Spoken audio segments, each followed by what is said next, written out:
वो कहती थी सिर्फ अपने मुंह को बंद करके बगैरत लोगों के साथ जैसे रहते हैं बगैरत लोग वैसे रहो, जो मर्जी मैं करूं। मारा किस तरह? वो छुरियां मारी मैंने। कितनी छुरियां मारी? ये मुझे अंदाजा नहीं है। मैंने जब काफी छुरियां लगी, गिर गई, फिर मैंने 2-3 और लगाई, फिर उठी। जिसम के किस हिस्से पे छुरियां पहले मारी हैं? पता नहीं मैडम, पेट के हिस्से पे लगी है, मुझे नहीं पता। तुम्हारे बच्चे घर ही मौजूद थे? जी।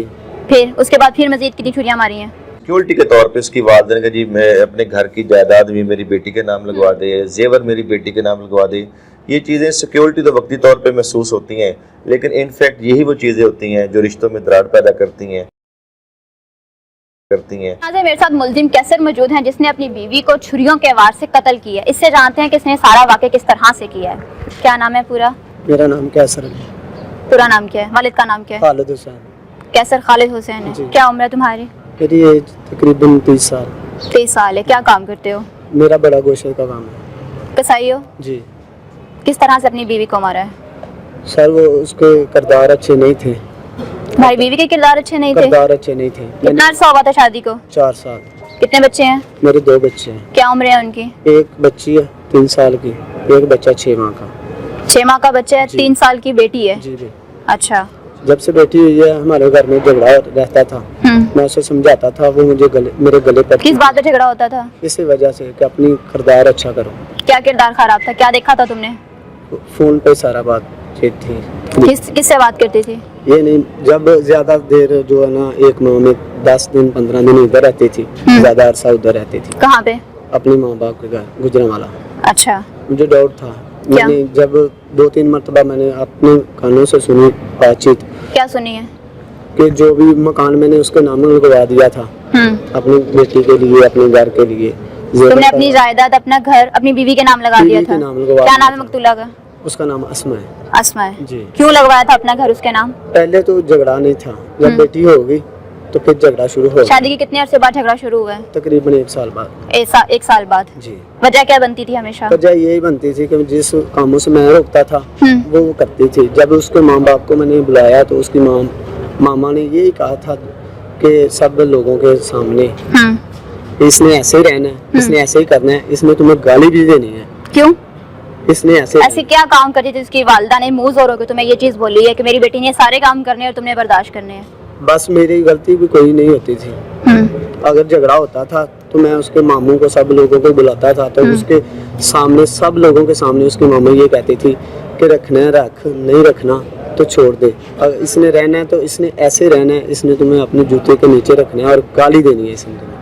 कौन सी ऐसी बेटी की माँ है, तो सास होती है, जो अपने दामाद को इस तरह से बोले अपनी बेटी के लिए? ये सभी गवाह हैं, ऐसे कहती थी। अच्छा। मेरे बाप किरदार खराब क्या था? क्या चीजें अपनी कानों से तुमने सुनी है? ये थी कि मेरे नाम सब कुछ हो गया है, अगर ये सही रहता ठीक है, अगर मुझे रोकता टोकता है, मुझे ब्लैकमेल करेगा, मतलब कि अगर मेरे साथ ये सही रहता मेरे कहने के मुताबिक। वो किस तरह कहती थी कि तुम रहो? वो कहती थी सिर्फ अपने मुंह को बंद करके बगैरत लोगों के साथ जैसे रहते हैं बगैरत लोग वैसे रहो, जो मर्जी मैं करूं, जहां मर्जी। अपनी बीवी की कुछ एक्टिविटी बताओ, क्या काम करती थी जिस पे तुम्हें एतराज होता था? एतराज होता था ज्यादा जो है मोबाइल पे। क्या करती थी मोबाइल पे? हर वक्त मोबाइल पे। कुछ तो एक्टिविटी होगी ना, कोई तो काम करती होगी ना मोबाइल पे? क्या करती मोबाइल पे मैसेजेस करती थी? मैसेज मोबाइल पे, चैटिंग वगैरह। किससे करती थी? ये नहीं पता। तुम्हारी बीवी बकौल तुम्हारे किरदार ठीक नहीं है, चैटिंग कर रही है, तुमने चेक ही नहीं किया कि कौन है वो बंदा? मोबाइल चेक करता था लेकिन वो झगड़ा करती थी अपना लॉक, जब मैं चेक करता था उसी वक्त लॉक चेंज करती थी। तुमसे तुम्हारी बीवी की चैटिंग ही नहीं पकड़ी गई है? वो कहती अगर वो खराब थी? वो कहती थी कि तुम कौन होते हो मेरा मोबाइल चेक करना। निकाह हुआ था? जी।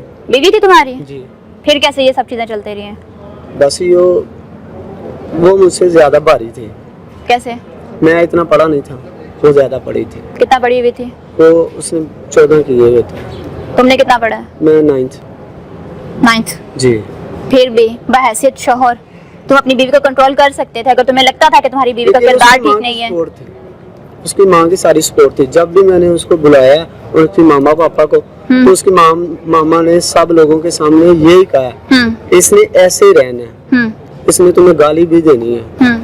मैं तो अपने घर के लिए, अपनी बेटी के लिए मैंने उसके साथ उसका नाम मकान करवा दिया। अगर मेरे में कुछ होता गलत तो मैडम मैं मकान ना उसके नाम करवा देता। अगर मेरे जहन में कोई बात होती तो मैं उसके नाम मकान क्यों करवाता, जेवर क्यों करवाता। मैंने तो अपने बच्चों के लिए, अपना घर बसाने के लिए ये सब किया, उसे मारने के लिए नहीं किया था। तो फिर अभी क्यों मारा था? उसके किरदार की वजह से मैं उसे समझाता था। मोहल्ले वाले सब, पास वाले सुनते थे हर वक्त। आसपास सभी मोहल्लों को पता था कि तुम्हारी बीवी का किरदार ठीक नहीं है। वो कहते थे कि तुम्हारे घर में सिर्फ हर वक्त शोर रहता है। किस बात का शोर झगड़े रहता का शोर होता है। मैं उसे रोकता था, वो मुझे मेरे गले पड़ती थी, मुझे गालियां देती थी। तो तुम उसे फोन पकड़ लेते, फोन छीन लेते, अपने पास रख लेते? मैं पकड़ता था, लेकिन मुझे मोबाइल के लॉक के नहीं पता था, उसके पासवर्ड का नहीं पता था, फोन वैसे रख लेते अपने पास कैसे रखते थे। जब तो वो ये मसला होता था तो उसी वक्त मैं अपनी मामा को फोन कर देती थी। उसकी मामा कहती थी इधर आ जाओ, छोड़ दो इसे छोड़ दो, मैं तुम्हारी शादी कहीं और कर दूंगी। तुम्हारी साइड पे कोई नहीं था बोलने के लिए? मेरी साइड पे कोई भी नहीं था। जब कोई भी आता था तो मेरा बाप भी कहता था अब क्या करे। कौन कौन है तुम्हारे साथ रहता? मेरे साथ मैं अकेला घर में रहता। अच्छा, तुम और तुम्हारी फैमिली रहती थी, बीवी बच्चे? जी हाँ, मेरी फैमिली रहती थी। मेरे माँ बाप दूसरी शिफ्ट मकान में होते थे, तकरीबन 10 से 12 घर दूर है मेरे वालिदैन का घर। कितना अरसा ये मामला चलता रहा? झगड़े वाला जब से तकरीबन बेटी हुई है उसके बाद झगड़ा ही है। उसके बाद झगड़ा रहा है? उसके बाद फिर ये अपने माँ बाप के घर जो अच्छा, मुझे एक बात बताओ, तुम्हें ये इशू था कि फोन यूज करती है जी, क्या तुमने इसको कभी कुछ गलत देखा था? मैंने सुना था। क्या सिर्फ यही किसने मेरे नाम जगह करा दी है और अब मैं जब चाहे इसको छोड़ के जा सकती हूँ? जी, सिर्फ यही सुना था जिसको ये बात कह रही थी? मैं तुमसे शादी करवा दूंगी। मुझे नहीं पता मैडम। नहीं पता? नहीं। तुमने कभी कोई मर्द नहीं देखा? नहीं। कभी कोई कॉल्स नहीं देखी? और ये मैंने अपने कानों से 2 मरतबा सुना। कॉल्स लोग देखी कभी? नहीं। नंबर देखा? नहीं। कभी नहीं देखा? बकौल तुम्हारे वो चैटिंग कर रही है, वो चैटिंग के मैसेजेस देखे कभी? मैडम 3-4 सिम में। मेरे सवाल का जवाब दो, चैटिंग के मैसेजेस देखे? वो वॉइस मैसेज पे काम ज्यादा। चलो वॉइस मैसेजेस कभी देखे तुमने? मेरे जब मैं उसका मोबाइल पकड़ता ही नहीं था, जब मैं पकड़ता था तो तुम इतनी श्योरिटी से कैसे कह सकते हो कि तुम्हारी बीवी फोन करती है, चैट करती है, वॉइस नोट करती है? जो बंदा उसके साथ रहता है मैडम, उसको सब पता होता है। अभी बात पे आए हो, तुम उसके साथ रहते थे, तुम्हें डाउट था कि तुम्हारी बीवी गलत है, गलत काम कर रही है, फोन पकड़ लेते। जब वो वॉइस कर रही थी उसी वक्त फोन पकड़ते क्यों? मैं ज्यादा देर घर में नहीं रहता था। मैं कहाँ रहते थे? सारा दिन पे रहता था। कितनी टाइम ड्यूरेशन थी काम की तुम्हारी? काम की तकरीबन सुबह 8 बजे से लेके, कम से कम 8 बजे से लेके जब मैंने फारिग होना है तब मैंने घर जाना। कितने बजे फारिग होते थे? फारिग अगर हो सकता है 2 बजे हो जाऊं, 3 बजे हो जाऊं, 5 बजे हो जाऊं। बहुत कम टाइमिंग है काम की। मतलब अर्ली मॉर्निंग निकलना है, दोपहर में घर वापस आ जाना है, दोपहर से लेके अगले दिन तक तुम घर ही रहते थे? दोपहर से नहीं मैडम, सुबह 8 बजे मैं काम पे जाता था गोश्त लेने के लिए, और मेरे पास ही शॉप है, शॉप मेरे पास ही है। तो जब मैं फारिग हो जाता था तब मैं घर फारिग होके जाता था। उसके सेंटर में भी 1-2 चक्कर लगा ले या करता था तो मेरी बेटी खुद मेरी दुकान पे आ जाती थी। तो जब मैं घर जाता था तुम्हें अपनी बीवी में सारी बुराइयां नजर आई, लेकिन तुमसे तुम्हारी बीवी कंट्रोल नहीं हुई, उसका फोन एक तुमसे नहीं पकड़ा गया? फोन किया कि मेरा साथ देने वाला कोई नहीं था। जिसको मैं बताता था वो यही कहता था कि क्या बीवी को कंट्रोल करने के लिए किसी के साथ की जरूरत होती है? मैडम जो झगड़ा हर वक्त हो, बीवी गले पड़े, गाली दे, उसकी मामा क्या हाथापाई होती थी? जी, तुम्हें मारती थी? मेरे गले पड़ती थी, मुझे गालियां देती थी। हत्ता कि गले किस तरह से पड़ती थी? ऐसे पकड़ लेना, गिरेबान पकड़ लेना। हाँ। जब उसकी माँ को बताया जाए, उसके मामू को बताया जाए, वो सारे लोग इकट्ठे होके आए, मेरी फैमिली भी बैठी हो, तो तब भी उनको बताऊं तो तब भी किसी की जरूरत अच्छा चले ठीक है, तुम्हें इतने मसले मसाइल थे, अलहदगी इख्तियार कर लेते? मैडम मुझे तो ये था कि मैंने अपने घर बसाने के लिए, अपने बच्चों के लिए इसके नाम ये मकान करवा दिया। अगर मुझे डाउट होता कोई, मतलब कि अगर मैंने इसे मारना होता तो मैं इतना अपना मकान क्यों इसके नाम करवाता? बच्चों के लिए, बच्चों के महफूज फ्यूचर के लिए तुमने उसका साथ अपने साथ रखा उसको। जी, मैंने फिर अभी क्यों मारा? अभी तो बच्चों का फ्यूचर नजर नहीं आया? फ्यूचर नहीं, जब मुझे ये मैंने देखा कि मेरी बीवी के किरदार नहीं अच्छे हो रहे, ये अपनी मनमर्जी कर रही है, इसे ये तो तुम पिछले 3 साल से भी देख रहे हो। समझ मुझे गुस्सा आया, मैंने फिर मार दिया। जिस दिन तुमने कत्ल किया उस दिन एग्जैक्टली हुआ क्या है? उस दिन भी यही बहस थी मैडम। क्या बहस चल रही थी? कि मैंने उसे कहा कि जिन कामों से मैं रोकता हूँ वो ठीक कर ले, ठीक है? उसने ठीक उसने मुझे यही कहा कि मेरे साथ मुंह बंद करके रहा, मैं जो मर्जी करूँ, जहाँ मर्जी जाऊँ, जहाँ से मर्जी जाऊँ, ठीक है? मुझे गाली पड़ी, मुझे गालियाँ देने की लगी। हत्ता कि एक दिन क्या वक्त था? तकरीबन 10:30 से 11 बजे। रात के? नहीं, दिन का। दिन का, जी। ठीक है। हत्ता कि एक दिन पहले वो मेरे चाचू के घर जाके मेरे माँ बाप सबको ऊंची ऊंची गालियाँ भी निकाल के आई। क्यों?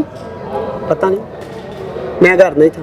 तुम्हारी बीवी ने पूरे खानदान में, तुम्हारे खानदान में रोला डाला हुआ है, जी तुम्हें नाक में दम किया हुआ है, जी मैडम बकौल तुम्हारे, जी। तुम्हारी बीवी का आप किसी किरदार से ठीक पूछ नहीं है, सकते हैं। आप किसी से भी हमारे तुमसे एक औरत ही नहीं संभाली जा रही, मैडम कैसे मर्द हो तुम? मैडम जब अगर जिसके साथ सपोर्ट हो, माँ की सपोर्ट हो, उसके मामू चाचू की सपोर्ट हो, तो अकेला बंदा क्या कर सकता है? वो सभी को कह सकता है। तो बराए मेहरबानी से समझाएं। अच्छा, जिस दिन कत्ल होगा उस दिन का सारा बकवा बताओ, क्या हुआ था उस दिन? यही हुआ था, लड़ाई झगड़ा चला, 10:30 से 11 बजे तक लड़ाई चलती जी। रही मैं है। दुकान से घर आया हूँ, हम्म, घर आके मैंने उसे खाना मांगा, हम्म, ठीक है। आगे से उसने मुझे यही बात की है, उसने बोला तुम कल बैठे थे घर वालों के पास, मेरे मामू वगैरह लोग आए थे, तुमने उनके पास बैठ के मुझे बातें की है। तुम्हें मैंने कितनी मर्तबा कहा है कि जहाँ मैंने कहा आसमान तुम्हारा किरदार नहीं मुझे अच्छा लगता, अपना किरदार अच्छा करो। मुझे कहती है अपना मुंह बंद कर, मैं जो मर्जी करूं, जहाँ मर्जी जाऊं, जहाँ से मर्जी आऊं, तुम कौन होते हो मुझे रोकने वाले? तुम्हारी बीवी घर से बाहर आती जाती भी थी? जी, वो चले जाती थी मेरे बिना पूछे ही। मेरे चाचू के घर चले गई, जहाँ से कपड़े हम सिलाई करवाते हैं वहाँ चले जाए। फिर कत्ल किस तरह से किया? फिर मेरे पास छुरी थी, मैं गुस्से में आ गया। ये वही छुरी थी जिसे तुम जानवर ज़िबा करते थे? जी नहीं, दुकान पे ज्यादा छुरियां मैंने रखे हुए हैं, घर में मेरे ज्यादा औजार घर में पड़े हुए हैं, इसलिए मैं रखता था कि कोई कि बीवी को मार सकूं। नहीं, ऐसा कोई मेरा माइंड नहीं है। अगर मैं बीवी को उस दिन मारना होता, मेरा प्लान होता, तो मैं अपनी दुकान क्यों लगाता? मैं दुकान से घर आया, अपना दुकान लगा के फिर घर आया। मेरा ऐसा माइंड ही कोई नहीं था कि मैं ऐसे कुछ करूं। मारा कैसे? फिर मैंने ऐसे छुरी पड़ी हुई थी, 11,000 पड़े हुए थे, मैंने इसलिए रखे हुए थे कि कोई भी गोश्त बनाने जाते हैं ना हम, तो ज्यादा औजार होते हैं हमारे पास। मारा किस तरह? वो छुरियां मारी मैंने। कितनी छुरियां मारी? ये मुझे अंदाजा नहीं है। मैंने जब काफी छुरियां लगी, क्या धक्का दिया उसको? नहीं, ऐसे खड़ी थी? बैठी थी, बैठी हुई थी, जी। अच्छा। पहले मेरी तरफ आई तो 2-3 छुरियां वहाँ लगी, फिर मैंने 2-3 छुरियां मारी। क्या चलती हुई तुम्हारी तरफ आई है? नहीं, ऐसे जब 2-3 छुरियां लगी उसको तो वो गिर गई।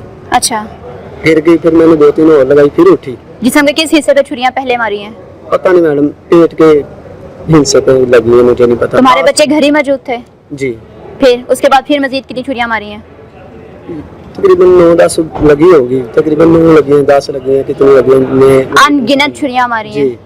जब गले पे लगी तो फिर मुझे ना, मैंने अपने बेटे को पकड़ा, तो मैंने अपनी अम्मी के घर छोड़ा, तो मैं भाग गया। कहाँ भाग गए? मैं इधर नारोवाल की साइड पे। तुम्हारी बेटी ने सारा बकवा देखा? जी। तुम्हें बोल के पुकार के बोला नहीं कि बाबा नहीं करो? नहीं, वो तब बच्चों का मुस्तकबिल नजर नहीं आया? तब छोटे छोटे बच्चों के चेहरे नजर नहीं आए? अब मैडम जब गैरत का मसला हो ना, तो गैरत 3 साल से कहाँ थी? मैं तो यही कोशिश मैडम कर रहा था कि चले, मैंने अपना सब कुछ अपने बच्चों के लिए, अपने घर बसाने के लिए इसके नाम कर 3 साल बर्दाश्त किया बच्चों के लिए? जी। शायद मेरे सवाल का जवाब दो। 3 साल बर्दाश्त किया? जी। ज्यादा मसला था, अलहदगी इख्तियार कर लेते, छोड़ देते, उसके मायके छोड़ाते, उसको मारने से क्या हक मिलना था? बस गुस्से में आके मैंने ये किया। गुस्से में आके किया? जी। अभी बच्चों का क्या मुस्तकबिल है? बच्चे, बेटी है ना तुम्हारी? एक बेटी है, एक बेटा है। बेटियों की जिंदगी बहुत नाजुक होती है, पता है? जी मैडम। उसको माँ और बाप दोनों का सहारा चाहिए होता है। माँ को तो मार दिया, बाप जेल चला जाएगा, बच्चियां दर बदर। जी मैडम। दर बदर। जी मैडम। अपनी जिंदगी का क्या? अपनी जिंदगी का सोचा है? अभी यही है कि जेल काटोगे? जी मैडम। क्या कहना चाहोगे? बस ये इंतबाज है कि गलती मुझसे हो गई है, गुस्से में आके। अगर मैं छोड़ देता तो शायद इस ये वक्त ना आता। क्या तुम्हें लगता है तुम्हें माफी मिलेगी? नहीं। अगर वो, मैंने ये कहना चाहता हूँ कि अगर खुदा और सबसे मैं माफ़ी का तलबगार हूँ, अगर वो माफ़ कर दे तो उनसे पहले अपने बच्चों से माफी मांगो। मेरे बच्चे और सभी से मैं माफ़ी मांगता हूँ। खुदा की रज़ा। जब तुमने अपनी बीवी को मारा था, क्या उसने माफिया मांगी थी कि मुझे छोड़ दो, ना मारो? नहीं। कुछ चीखो पुकार की थी? नहीं मैम। कोई फरियाद की थी? नहीं मैम। ढीठ थी कि तुम्हारी छुरियों के सामने खड़ी रही है वो? जब ये 1-2 लगी तो वो गिर गई थी। और तुमने कहा कि बाकी का तैश और गुस्सा भी मैं निकाल लूं, बाकी की छुरियां भी अनगिनत मारते रहे हो, कोई अंदाजा नहीं है तुम्हें? वो सभी कुछ मैडम गुस्से में हुआ। अब दिमाग ठंडा हुआ? जी उतरा गुस्सा? जी मैम। अब नजर आया कि जिंदगी क्या है आगे?